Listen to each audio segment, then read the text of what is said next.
So besides the fact that Survivor is a reality TV show and it's entertainment for thousands of people across America, they do a pretty good job keeping the show objective compared to other shows in regards to religion. In an interview with Dalton Ross, during the filming and airing of Survivor South Pacific, Jeff Probst, the host and so-called mediator of Survivor, acknowledged that religion has played a part in the show from the very first season, and that if God does exist, then he probably does care about the outcome. Probst believes that God appreciates the journey and struggle of the contestants embarking on this journey, and this belief is evident in the early stages of the show. For the first several seasons of Survivor, Jeff Probst spoke of the spirits of the island, or the Survivor gods, implementing a religious or spiritual perspective of the show. The idea of Survivor as a portrayal of religion was also apparent based on some of the casting choices in the early seasons. In the first season, contestant Dirk Bean chose a Bible as his one and only luxury item with him on the season. In this season, airing in 2011, Survivor South Pacific, one of the tribes was filled with devout Christians, also led by villainous three-time player Benjamin Coach Wade. Coach would gather his tribe mates frequently throughout the day to recite passages from the Bible, hand in hand, and then proceed to cut their throats in days to come, and sometimes moments later, he would blindside them. He would promise on God that he would never vote off some of his tribe mates, and then proceed to blindside them, showing how on Survivor it is possible to use religion as a tool to build trust as long as you are willing to sacrifice morals and integrity in the process. However, Coach's actions drew a lot of controversy from religious viewers, as the show is allegedly depicting religion as a weapon and not respecting the sacredness of Christianity. Another contestant on Survivor South Pacific, Brandon Hantz, claimed he was playing for Christ, not for the $1 million. One could easily write off Coach and Brandon as villains who abuse notions of religion to fool other castmates into voting with them. Coach's numerous prayer sessions are less about serving God and more about rallying the tribe to put faith in him as a leader who dictates what cast members are going to go home at the next tribal council.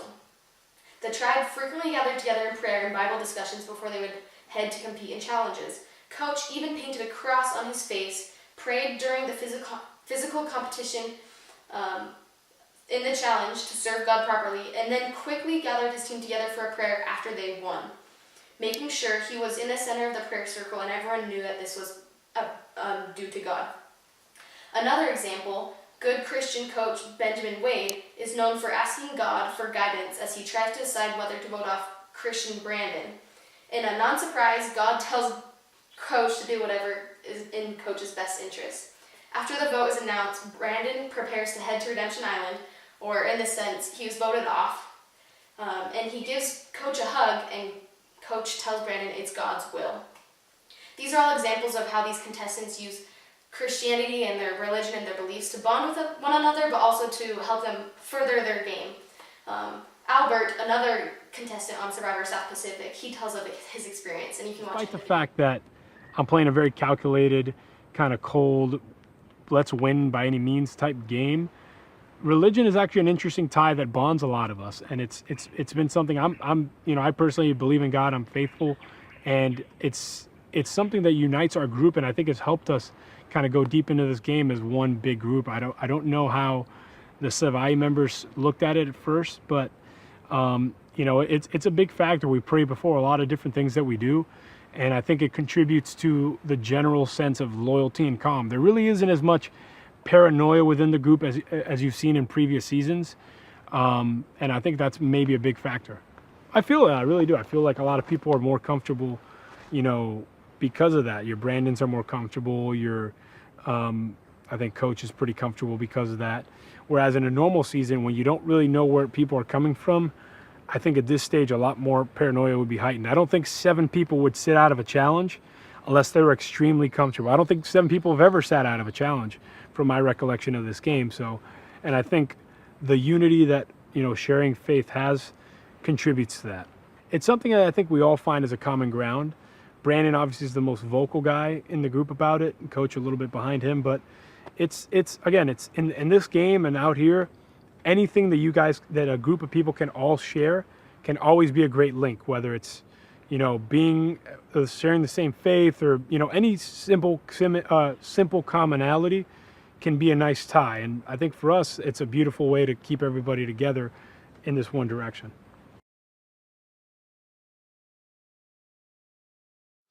Okay. Following the controversial season of South Pacific Survivor, they stayed away from all controversial issues regarding religion, politics, and controversial topics.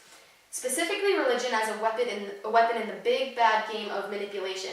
While the religious dialogue or symbols of traditional religion or spirituality were not prevalent in each episode of Survivor's 36 seasons and counting on, the core concepts of the show certainly represents a form of spirituality. The most notable comparison to traditional religion without accounting for the players involved is the setting of tribal council.